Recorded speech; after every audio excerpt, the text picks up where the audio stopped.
Morning, everybody. Perhaps you've done some traveling along the Hudson River Valley, and if so, you may have been to West Point, where the military academy is, of the Army.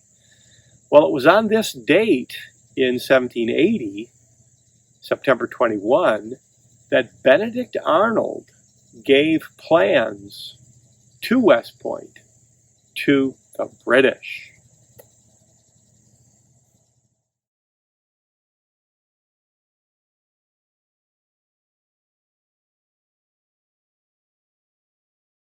It's a scene from the French and Indian War. Benedict Arnold fought in that briefly as a member of the Connecticut militia.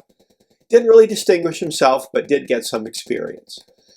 After that war, he became a very successful merchant out of New Haven, Connecticut, trading in the West Indies, Cuba, and other islands of the Caribbean.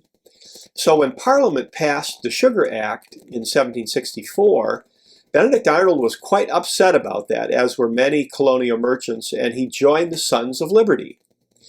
Early on in the Revolution, he was present when Ethan Allen and the Green Mountain Boys captured Fort Ticonderoga, and Benedict Arnold was quite active in other incidents up in the Lake Champlain area.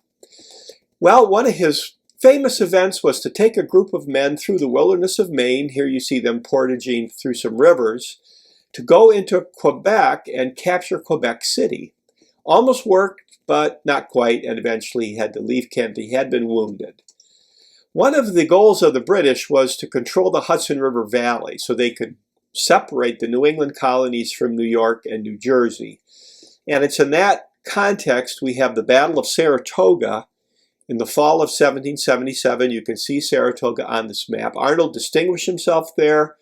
This was one of the key wins for the Americans. And the next year, he signed a loyalty oath pictured here, as did many other colonial soldiers. So at this point, there's nothing pointing to him becoming a traitor. But he does meet Peggy Shippen while he's the military governor of Philadelphia. He was in high society. He loved that life. Peggy Shippen was the daughter of a judge who happened to be a loyalist. And it was through the Shippen family that Benedict Arnold met the head of British intelligence, Major Andre.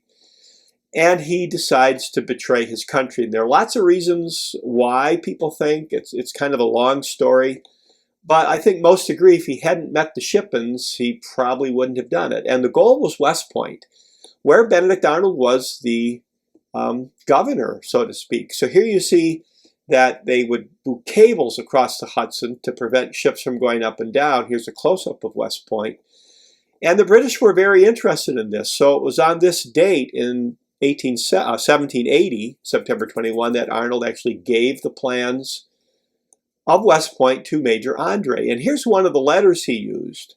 They did all kinds of cloak and dagger stuff with ciphers. Peggy Shippen, his wife, was one of the couriers. Many of these have survived, and it's a pretty fascinating part of the story.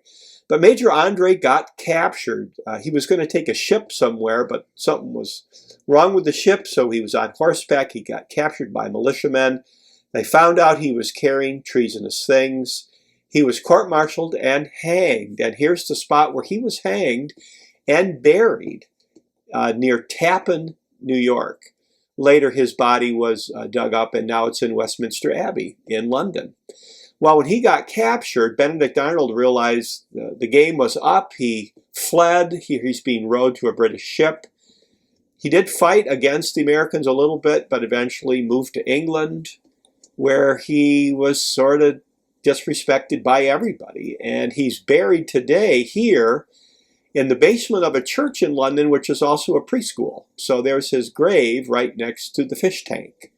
And kids get to look at that if they're so inclined. Everybody acknowledges, though, that the trek he made through the wilderness of Maine was pretty intense. And here's a plaque to that near Augusta, Maine. And the state of Maine actually has honored this with various historical markers. And this was really something, going through the winter, portaging through all these rivers, lots of hardship, and they almost won at Quebec City, but it didn't happen. So if you're in Maine and you're on US Route 201, it's known as the Arnold route, one of the legacies of a man who betrayed his country.